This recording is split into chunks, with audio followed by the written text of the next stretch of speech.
Hello everybody and welcome back. My continuation of my book reading of Dr. Jekyll and Mr. Hyde. I'm at chapter 4 called Dr. Jekyll Receives a Letter. Late that same afternoon, Mr. Utterson found his way to Dr. Jekyll's house. Jekyll's servant, Poole, let him in at once and took him through the kitchen and across the back garden to the laboratory behind the house. It was the first time that Mr. Utterson had seen his friend's laboratory, and he looked around curiously. The old servant led Mr. Utterson through the laboratory and up some stairs to the doctor's private study above. This was a large room with tall glass-formed cupboards, a large mirror, and a big business-like table. A good fire burned in the fireplace, and beside it sat Dr. Jekyll, looking white and ill. In a thin, tired voice, he welcomed his friend. "Have you heard the news?" said Miss Utterson after the old servant had left. "The newsboys were shouting about it in the streets," Dr. Jekyll said. "A terrible business." "Let me ask you something," said the lawyer. "Sir Danvers Carew was your client, but you are my client too, and I want to know what I'm doing.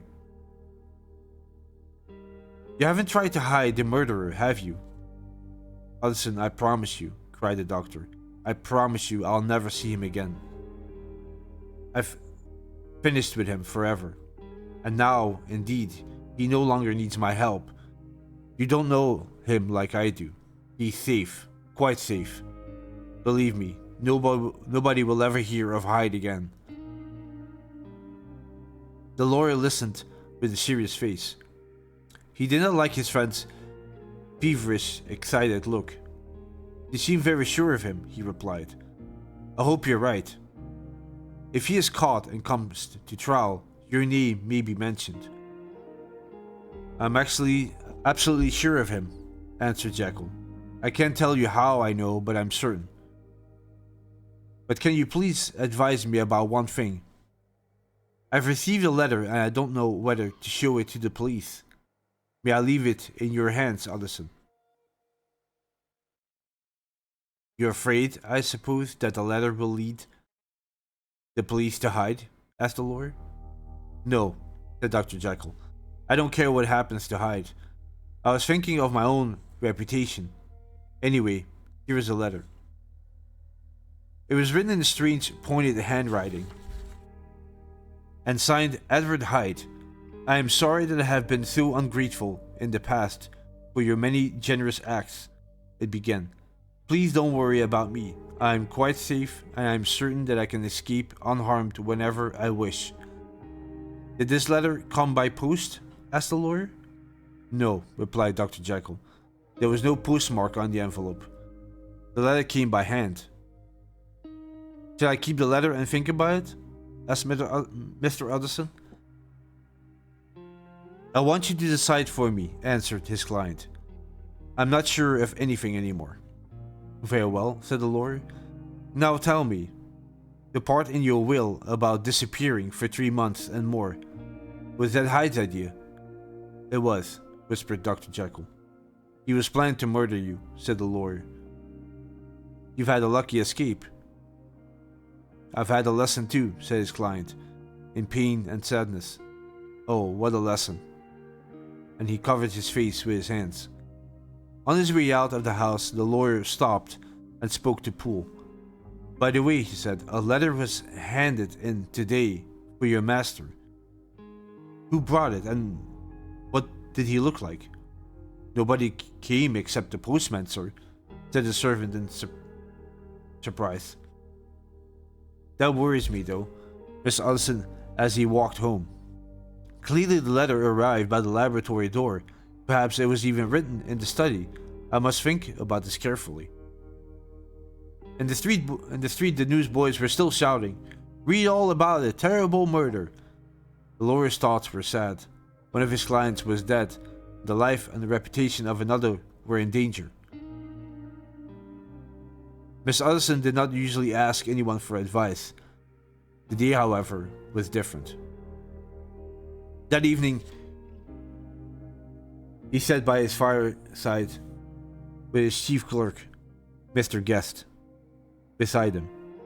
The lawyer and his clerk had worked together for many years and knew and understood each other. Also, Mr. Guest had been involved in business with Dr. Jekyll and knew him well. Outside, it was foggy and dark, but the room was bright and warm, and there was a bottle of good whiskey on the table. "This is a sad business about Sir Davant Carew," said Mr. Utterson. "Yes, indeed, sir. The murderer was a madman, of course." "I would like your opinion about that," replied the lawyer. "I have a letter from the murderer here." Mr. Guest was interested in the study of handwriting.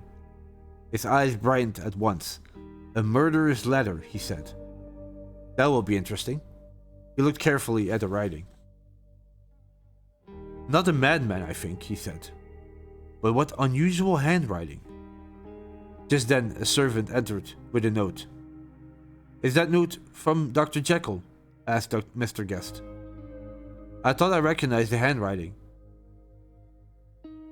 "Is it anything private, Mr. Utterson?" "Only an invitation to dinner. Why? Do you want to see the letter?" "Just for a moment, please, sir."